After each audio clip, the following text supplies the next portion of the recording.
Assalamualaikum warahmatullahi wabarakatuh. Perkenalkan, nama saya Lia Handayani dari kelas 10 IPA 4. Kali ini saya akan jelaskan tentang mapping ekologi.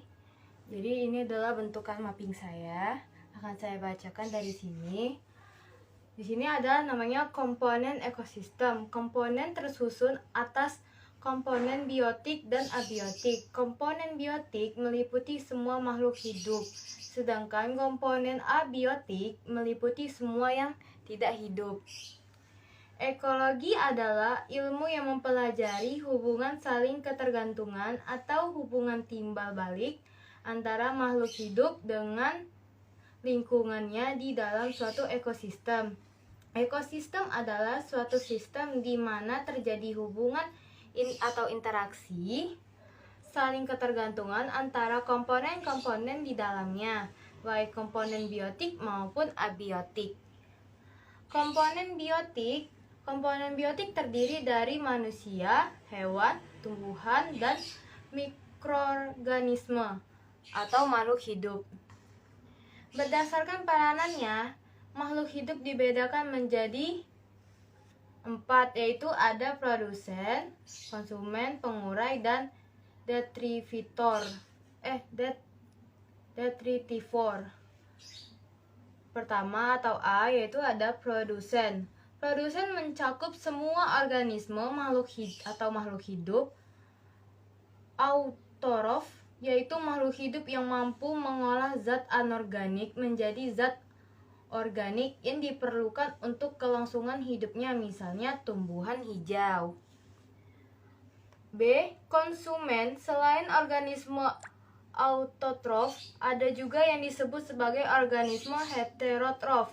Organisme heterotrof adalah organisme atau makhluk hidup yang tidak dapat menghasilkan makanan sendiri. Oleh karena itu, organisme heterotrof berperan sebagai konsumen. Berdasarkan jenis makanannya, konsumen dibedakan menjadi 3 kelompok, yaitu ada herbivor, pemakan tumbuhan, karnivor, pemakan daging, dan omnivor, pemakan tumbuhan dan daging atau hewan. C. Pengurai. Pengurai atau decomposer adalah konsumen yang mampu menguraikan zat anorganik dan zat anorganik. Konsumen yang hidup dalam media organik, misalnya jamur. D. Detritivor. Detritivor adalah konsumen yang memakan bangkai organisme. Organisme yang termasuk ke dalam detritivor adalah cacing tanah, semut, rayap, dan juga ulat. Nah, di sini ada komponen abiotik. Selain komponen biotik, komponen yang terdapat pada ekologi adalah komponen abiotik. Komponen abiotik adalah lingkungan hidup yang tersusun atas benda-benda tak hidup. Benda-benda tak hidup sangat menunjang kehidupan komponen biotik di dalamnya. Komponen abiotik yang akan mendukung kehidupan makhluk hidup agar tetap tumbuh dengan baik. Di sini ada komponen biotik dalam ekologi adalah di sini ada 5, yaitu 1 udara, 2 air, 3 tanah, 4 sinar matahari atau cahaya, 5 topografi. Interaksi dalam ekosistem. 1. Interaksi netralisme. Netralisme adalah interaksi antara 2 spesies atau lebih yang hidup bersama tanpa terjadi gangguan. Dalam hal ini tidak ada yang merasa diuntungkan maupun dirugikan. Contohnya, hubungan antara kambing dengan semut di padang rumput. Kedua, predasi. Predasi adalah interaksi antara spesies yang dimangsa dan spesies yang memangsa atau predator. Pada umumnya, tubuh pemangsa predator berukuran lebih besar daripada tubuh yang dimangsa. Contohnya ular yang memangsa tikus. Ketiga, kompetisi. Kompetisi adalah interaksi atau hubungan antara spesies yang disebabkan adanya persaingan.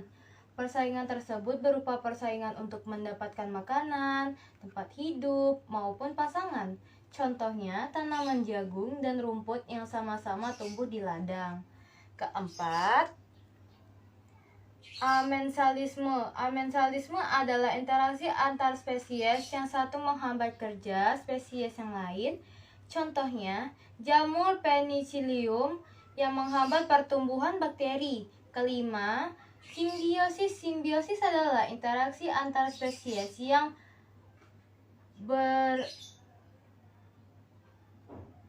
dan hidup pada suatu tempat tertentu. Simbiosis dibedakan menjadi simbiosis mutualisme, komensalisme, dan parasitisme. Simbiosis ini terbagi menjadi 3, yaitu A. Simbiosis mutualisme. Simbiosis mutualisme adalah interaksi antara dua spesies yang saling menguntungkan, contohnya hubungan antara lebah dan tanaman bunga. B. Simbiosis komensalisme. Simbiosis komensalisme adalah interaksi antara dua spesies di mana salah satu spesies merasa diuntungkan, yang lain tidak merasa dirugikan, contohnya tanaman anggrek dan pohon mangga. Simbiosis parasitisme. Simbiosis parasitisme adalah interaksi antara dua spesies di mana salah satu spesies merasa diuntungkan dan yang lain merasa dirugikan, contohnya kutu rambut yang hidup di kepala manusia. Oke, sekian dari mapping saya ini. Mohon maaf bila ada pengucapan ada salah kata. Assalamualaikum warahmatullahi wabarakatuh.